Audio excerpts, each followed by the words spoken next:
小船之外，英國庇護爭議嘅真相同制度缺口。英國人討論庇護問題嘅時候，常常被小船呢兩個字挑起情緒，好似嗰個係洪水猛獸嘅代名詞。但事實其實遠比口號複雜。自脫歐以嚟，英國唔再受都柏林地約束，無法按第一入境國原則將申請人移交歐盟國家，回送管道中斷，偷運網絡趁勢壯大，小船過海變成常態。問題出喺制度空缺，唔係難民本身。如果淨係靠喊口號自我壯膽，最終都係徒勞。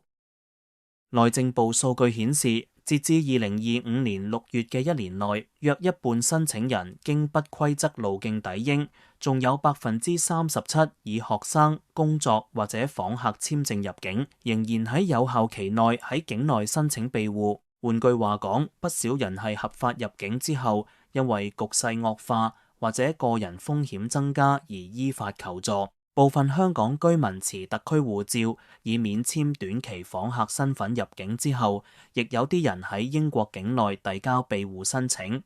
制度原本容許咁樣，點會話非法？將整體群體簡化為偷渡者，只會模糊焦點。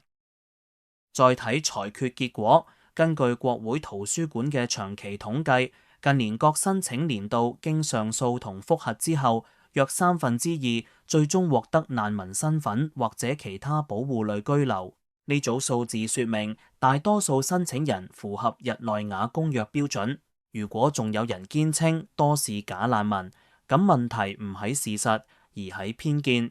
理性社會講求證據，唔係靠怒氣塑造政策。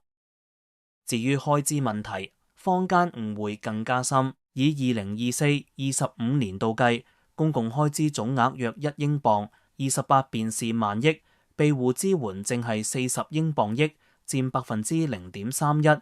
即使以上一年度47英鎊億嘅高位計，都只係0.3%，0.4%。相比之下，NHS 年度開支超過2000英鎊億，國家退休金同社會保障支出達數千億，國防預算亦超過600英鎊億。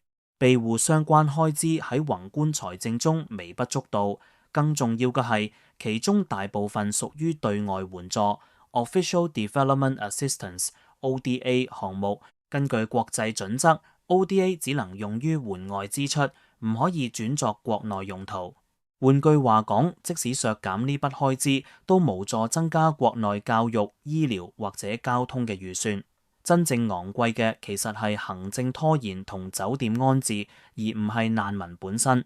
效率同人道從來唔係對立，而係兩面同體。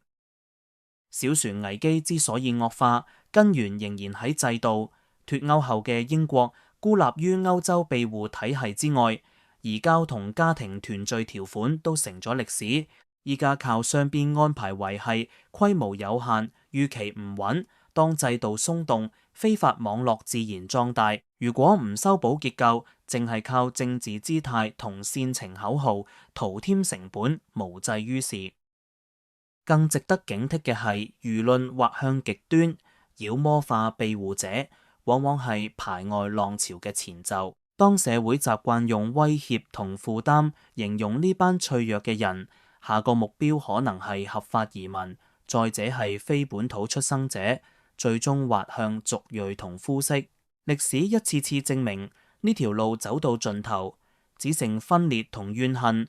理性同事實可能沉默，但從來冇失效。希望英國仍然有勇氣反到嗰個講理據、重法治、信人性嘅地方。